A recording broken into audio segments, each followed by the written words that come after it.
The Sphere lived up to the hype, Alex. UFC 306, UFC Noche by Riyadh Season, whatever you want to call it.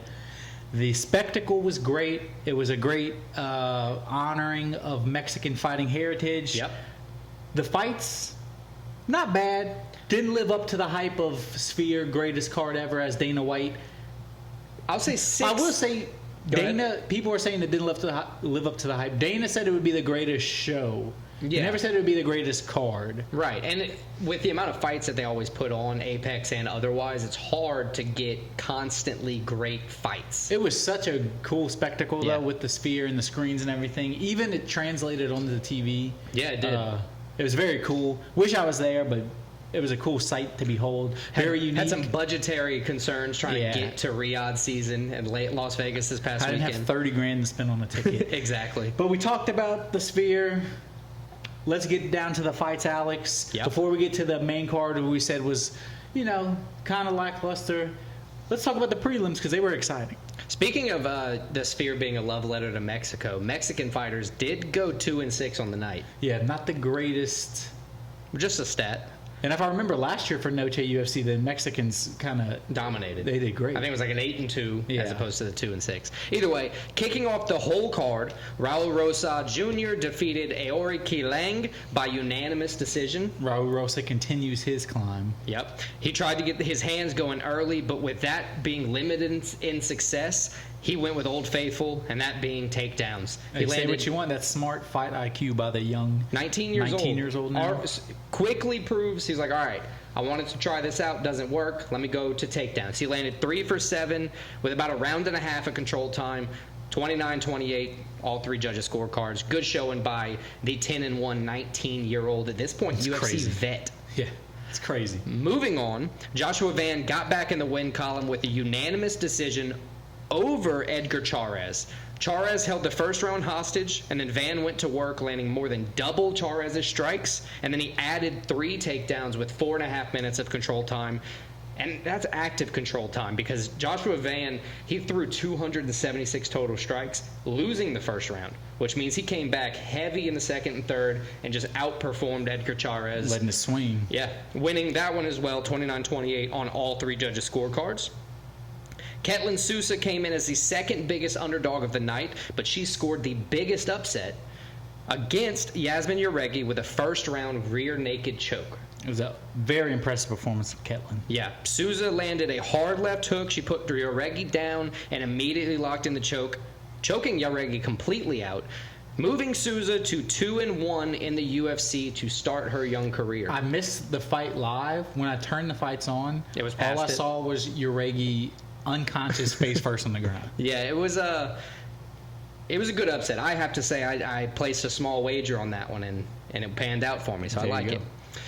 Moving on, Ignacio Bahamondes earned 2 knockdowns in the first round with his knockout of Manuel Torres. Both were down for a scrap early, but the power of Bahamondes proved too much for Manuel Torres to handle. 4 minutes and 2 seconds. It was just victory by punches. Two knockdowns in one round never really gave Torres the opportunity to plant his feet and move forward with the fight. This one prelimed, or the main finale of the prelim, headlined the prelim. Norma Dumont dominated Irene Aldana through 3 rounds. Dumont took the decision, 30-27 on all the judges' scorecards.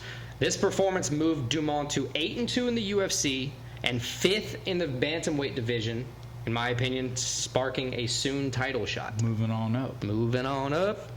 Yeah, that's the prelim. So let's talk about the main card. Let's talk about the main card and the main card opener. This was just Mexican fighting spirit in one fight. Ronaldo Rodriguez beats Odie Osborne by unanimous decision after getting... Honestly, he was rocked first round. Yep. Almost choked out, right? Mm-hmm. Almost choked out. Looked like Rodriguez. It looked like Osborne was going to get the huge upset. I don't know if almost choked out is the right word, but Odie Osborne was working for good submissions. If Ronaldo Rodriguez wasn't as quick, the first round was all the Jamaican sensation. Absolutely. And my point is that after that, Rodriguez showed the true Mexican fighting spirit. He rebounded and kind of dominated the next 2 rounds on way to a unanimous decision. 29-28, I think all 3 judges had it. He had 1 29-28, 2 29-27s. So they just he gave him a 10-8 round. Yeah. But you're right. It was Mexican fighting spirit. There was 4 losses of Mexican fighters in between Rosat Jr. and Ronaldo Rodriguez. So he was, I'm sure, frustrated. He's like, all my friends are losing, all my countrymen are losing. I need to win this for my country. I'm opening the main card. He was the last one to win too. And he was the last Mexican of the card to win. Him and Ode Osborne were talking a lot at the press conference. You know, the not the weigh-ins, but the fighter face-offs and everything. They were talking some heat. Ronaldo Rodriguez brought it. You know, he got beat in the first round, like you said, but it was a great performance. It looked like it was going to be a huge upset by Osborne, but what a rebound from Rodriguez. It was. I have nothing for future fights for Rodriguez, just because I don't want to miss that bad on this guy. You know, he's not low on the rankings, but there's a bunch of fighters in the flyweight division that he could fight, and a bunch of people above him. Yeah, and he's not 2-0 in the UFC, so he's just starting his UFC career, 17-2 overall. For him, it's just about fighting again soon, I think. I think he wants to fight. Like, he didn't take a whole bunch of damage. You know, Ode Osborne only got off 93 strikes, landing 55 of them. He's only 25 years old, so for him, it's about taking fights that make sense. I think he's going to take another wins under your belt, and then probably take another fight this year, I'd imagine. Maybe early next year. Another fight this year. He's probably 2 or 3 fights away from legitimately thinking about a ranked opponent. Yeah. But overall, this was a good performance from Rodriguez. Absolutely. And let's move on. Next fight. This is probably, I would say, fight of the night. Yep. Zellhuber versus Ribovic. Yep. Ribovic with a split decision win. I don't think you could be mad about this. I think either fighter, in my opinion, Ribovic won the fight. I agree. I'm not mad at a judge for giving Zellhuber the nod. One judge giving it to him, but Ribovic, there was a good, minute or 2 minutes in this fight where Zellhuber was out on his feet. Yeah. Just, his equilibrium was gone. I guess Zellhuber also rocked Ribovic a few times. I guess and the judge that gave Zellhuber the card, 29-28 in favor of Zellhuber. I guess the judge saw that while he was out on his feet, he was still swinging and connecting a few times. But he was also moving very well. Like he was hurt, but his movement to get out of way of more significant strikes was really, really strong. His footwork was gone, but his head movement was crazy. It was. Even when he didn't know where he was. It gave you it gave me that feeling of that Mayweather, like that evading style that he's so good at, that Ali type where even if he's hurt, you're not going to hit him too hard, which is what gave him the chance to not get 10-8 in the third round. But I think this was the fight that got the crowd the most into it. The crowd was up. The whole fight was great, but the third round between these two guys, it was insane. Where Zellhuber rocked, but he was still swinging. As you said, his head was moving. And he was connected Ribovic a few times where it looked like Ribovic was about to knock him out. And rightfully so. I would say that round is what won Ribovic the fight. I agree. 1-1 going in, and with a bad knockdown and peppering the damage the entire time, never giving up. Even if you got hit towards the end of the round, you won that round. There's nothing taking that round away from you that Zellhuber did. So I agree with the 29-28 in favor of Ribovic. Either way. Yeah, but I'm not mad at it. I had a 29-28 Ribovic as well. I'm not mad at it at all. It was a great fight. For Ribovic, though, I got 3 options. The Argentine. Garam Kutateladze. We've seen him fight recently. Ismail Bonfim. Or Ignacio Bahamondes. Bahamondes makes sense. They just fought on the same card. Both got nice wins. Same timeline for recovery, roughly. Give or take a month. But we can put that kind of fight together. 2 Spanish speakers. Yeah. I mean, that's what we had here. Yeah. What do you think? Book it. Bahamondes. I like it. All right. Let's move on to my personal favorite fight of the night, because every time Brian Ortega loses, I get satisfaction. But I wasn't mean about it this time. This was a fight, too, where he did get rocked, but you got to give Brian Ortega his credit where he stayed in this fight. Homeboy got a chin. He's got a chin. He got rocked 30 seconds in. I guess we should back up. Diego Lopez defeated unanimous decision win. Brian Ortega by unanimous decision. 30-27, 30-27, and 30-26. Yeah, it really wasn't that close of a fight. Lopez was levels ahead of Ortega, but again, like we said, props to Ortega because he could have easily gone out in this first round. It could have been a first round knockout. Yeah, like many of Lopez's fights. Yeah, absolutely. Lopez stayed super comfortable, super calm.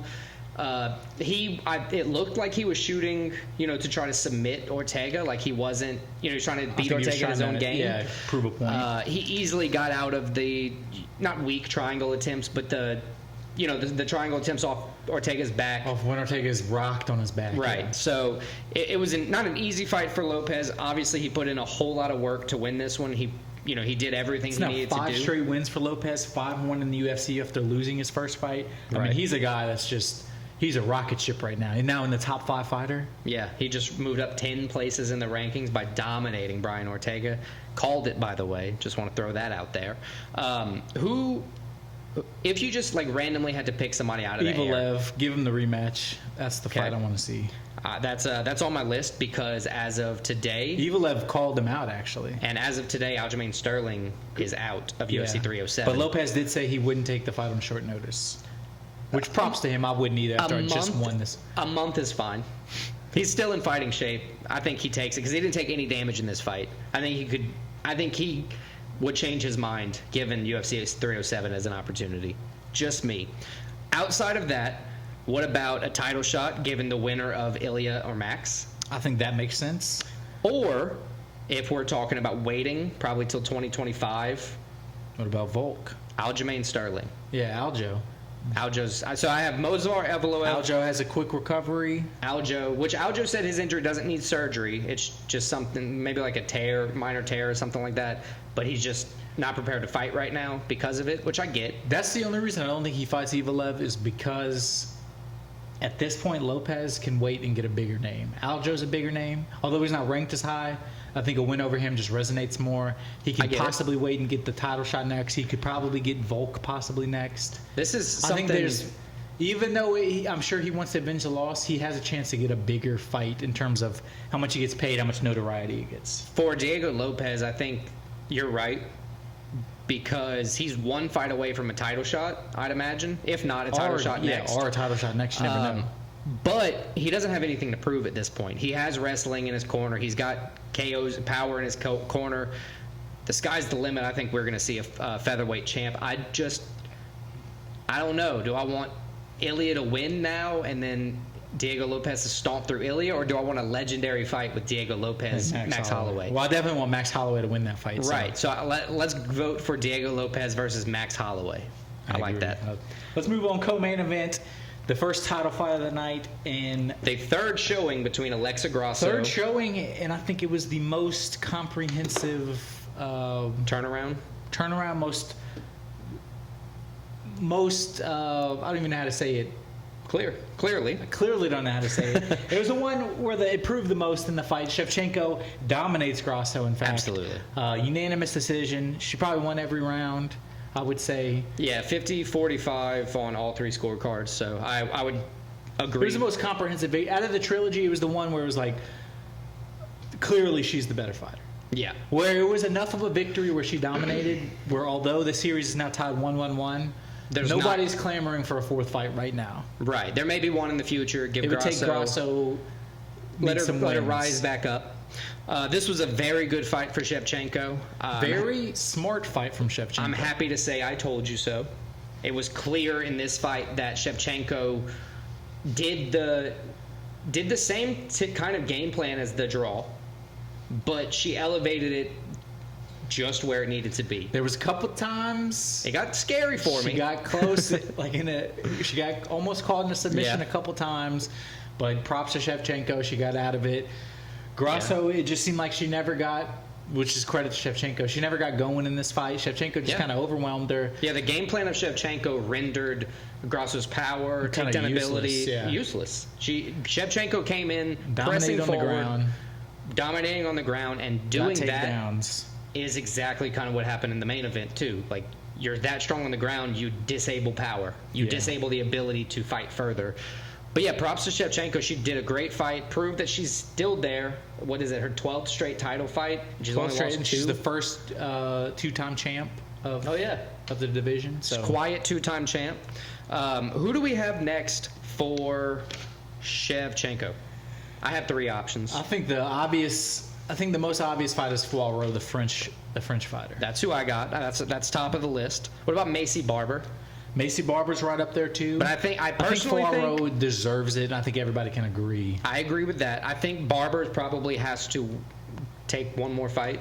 I think you book her versus Poirier, Shevchenko versus Poirier, Barber. gets a fight in between. Okay. Barbara wins that, she gets the rematch. Or she gets the sneaky good the winner. option. We just saw Natalia Silva fight, absolutely dominate. What is that for her? Like 10, 11 wins in a row, something That crazy? is true. She could easily jump, not easily, but the right card, she could be in a title shot. That is true. If That is true. Four not ready. I think Four-Row's ready. She's been waiting. I think that's why she waited for this. I agree. I think Shevchenko versus Four is the right I think fight that's to the make. obvious fight. People want to see it. I think it'll be a good fight. UFC's trying to expand, trying to get another French champion, a European champion. It's probably something they want. How long do you think Shevchenko waits to defend the title? I think because she waited so long, it might be this year. I would bet that maybe December card, the last card of the year, the last pay-per-view of the year. Okay. Shevchenko defends her belt against Poirot. That'd be cool. They're locking fights in around now, so we'll see. She didn't take a whole bunch of damage, so No, it was I'm not going to say easy fight for her, but as you said, no damage. I mean, she took 153 strikes, but majority of that was while they were on the ground. So there wasn't a lot of power shots. Right. You're not going to... I mean, she walked away. You look at her in the post-fight. You look at her Instagram right now. She looks not swollen up or anything. Yeah. She looks like she had a good time. I think 4-0 is the fight to make. Let's move on to the main event, the upset win. It was a pick 'em on the odds. Well, actually, by the time the fight started, the odds had flipped. 145 in favor of Merab, yeah. And it showed. Good thing, because Vegas would have been bankrupt on this fight possibly, because Merab dominated this. Merab absolutely dominated. I mean, from the get-go, Sean never got, just like the other fight, you said it, Sean never got going. Merab's pressure was too much. His ground game was too much. Sean really had no answer for him. To quote Dana White, Sean looked flat, unimpressive. I'm not saying it. I'm quoting Dana White, because I would never say that about Sean O'Malley. But Merab did what he had to do. I mean, Merab's the champ. That's, 11 straight wins?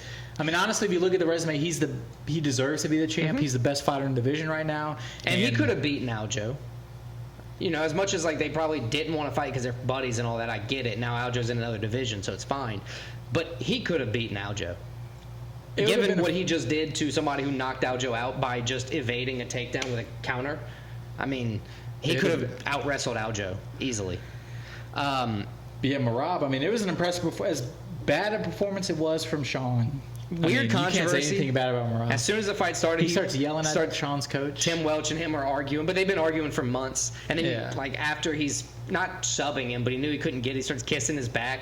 It's kind of weird. Merab had a couple weird moments in this fight, but he's a weird guy. That's just who he is. Yeah. 10 minutes of control time, 6 out of 15 takedowns. He did work. 310 total strikes thrown, 214 landed. O'Malley only got off 91 total strikes. I mean, O'Malley really could landed 49, and I'd say he won the 5th round, because he hurt him with that body shot. He hurt him with the body shot, but even then, I still give it to Merab. Easy win for Merab. I got 2 options next, and I think Umar is the one that makes the most sense. I got a surprise option that makes a lot of sense. Figgy. It's not even a surprise. It's just... Merab said Figueiredo deserves it more than Umar, is what Merab came out and said. That's also just Merab being a douche. Yeah. Because Merab, Umar, he's 18-0? 18-0. He dominated. He dominates. He's a Nurmagomedov, so he just dominates everybody on the ground. They're both from the same part of the world. Georgia's right by Dagestan. Yep. They both have crazy hats. I'm going to defer the geography to you, sir. They both have the crazy hats, similar crazy hats. Yes, they do.